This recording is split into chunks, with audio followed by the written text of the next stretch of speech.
पत्नी बोली, फैसला कर लो, इस घर में तेरी माँ रहेगी या मैं। और उस बेटे के सामने खड़ी थी वो माँ जिसने अपना सब कुछ लुटाकर उसे खड़ा किया था। आज वही माँ अपने बेटे के घर के दरवाजे पर बारिश में कांप रही थी और बेटा फंसा था दो रिश्तों के बीच। एक और पत्नी का हुक्म तो दूसरी ओर माँ की कांपती आंखें, जिसे देखकर इंसानियत भी कांप गई। लेकिन उस बेटे ने जो फैसला लिया, उसने आज के स्वार्थी रिश्तों को आईना दिखा दिया। ये कहानी सिर्फ एक बेटे की नहीं है, ये उस हर इंसान की है जो रिश्तों की कीमत समझता है। पूरी कहानी जानने के लिए वीडियो को आखिरी सेकंड तक जरूर देखें। ये कहानी है उत्तर प्रदेश के प्रयागराज शहर की। आज अंकित और रिया की शादी की पहली सालगिरह थी। घर मेहमानों से भरा था। केक काटा गया। अंकित ने खुशी से केक का टुकड़ा अपनी पत्नी रिया के होठों की तरफ बढ़ाया ही था कि तभी उसका फोन बज उठा। अंकित के चेहरे पर मुस्कान थी, लेकिन जैसे ही उसने फोन की स्क्रीन पर देखा, उसकी मुस्कान एक पल में गायब हो गई। स्क्रीन पर मम्मी कॉलिंग चमक रहा था। रिया ने माथा सिकोड़ते हुए पूछा, क्या हुआ? अंकित ने फोन उठाया, लेकिन उधर से आई आवाज ने उसे अंदर तक हिला दिया। माँ की आवाज, कांपती हुई, बेटा मुझे अपने पास बुला ले, अब नहीं रहा जाता मुझसे।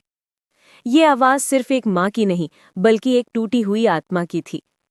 फोन पर माँ ने अंकित को बताया कि उसके भाई और भाभी ने उसे बहुत तंग किया है और आज तो भाई ने उस पर हाथ भी उठाया। ये सुनते ही अंकित के हाथ से केक की प्लेट गिर गई। माँ की आवाज, रोते हुए, मैं अब यहाँ और नहीं रह सकती बेटा, मेरी तबीयत भी ठीक नहीं है, मैं तेरे पास आना चाहती हूँ। अंकित की आंखों में आंसू आ गए।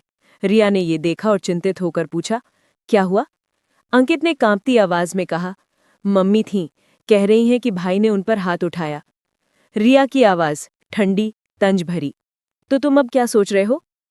अंकित की आवाज, मुझे लगता है मुझे मम्मी को अपने पास बुला लेना चाहिए। और बस ये सुनते ही रिया ने वो कह दिया जिसने अंकित की दुनिया हिला दी। रिया की आवाज, अगर तुमने मम्मी को इस घर में लाने की कोशिश की तो मैं ये घर छोड़ दूंगी। अंकित के कानों में ये शब्द हथौड़े की तरह बज रहे थे। वो अपनी माँ को बहाने बनाकर टाल गया, लेकिन उसकी आत्मा उस कांपती आवाज के साथ वहीं लटकी रह गई। 3 दिन बीत गए, लेकिन अंकित ने माँ को फोन नहीं किया। उसे डर था कि अगर उसने रिया की मर्जी के खिलाफ कुछ किया तो वो अपनी सारी सुख सुविधा खो देगा। लेकिन तभी एक शाम दरवाजे पर एक धीमी दस्तक हुई। अंकित दरवाजा खोलता है और सामने उसकी माँ खड़ी है, भीगी हुई, कांपती हुई, चेहरे पर बेबसी और आंखों में एक उम्मीद। माँ की आवाज, बेटा दरवाजा खोल, मैं तेरे पास आ गई हूँ। अंकित का हाथ दरवाजे की तरफ बढ़ा, लेकिन पीछे से रिया की आवाज आई, रुको अंकित, कौन है बाहर? मम्मी है। जहां से आई हैं वहीं लौट जाए।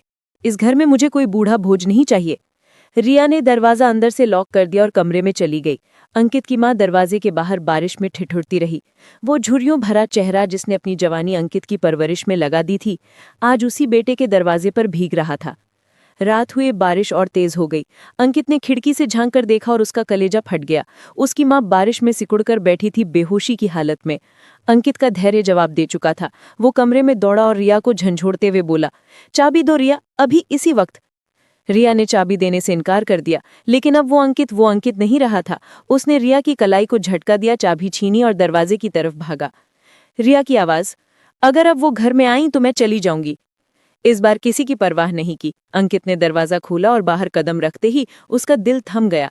उसकी माँ जमीन पर बेहोश पड़ी थी।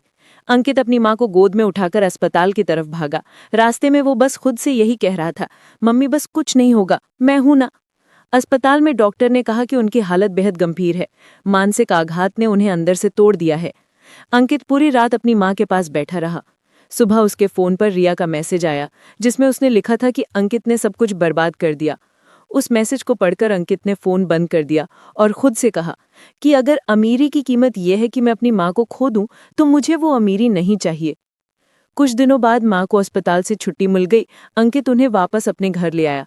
दरवाजे पर रिया थी, जिसका चेहरा हमेशा की तरह सख्त था। अब इन्हें वापस क्यों लाए हो? ठीक हो गए तो भेज देते। अंकित ने कुछ नहीं कहा।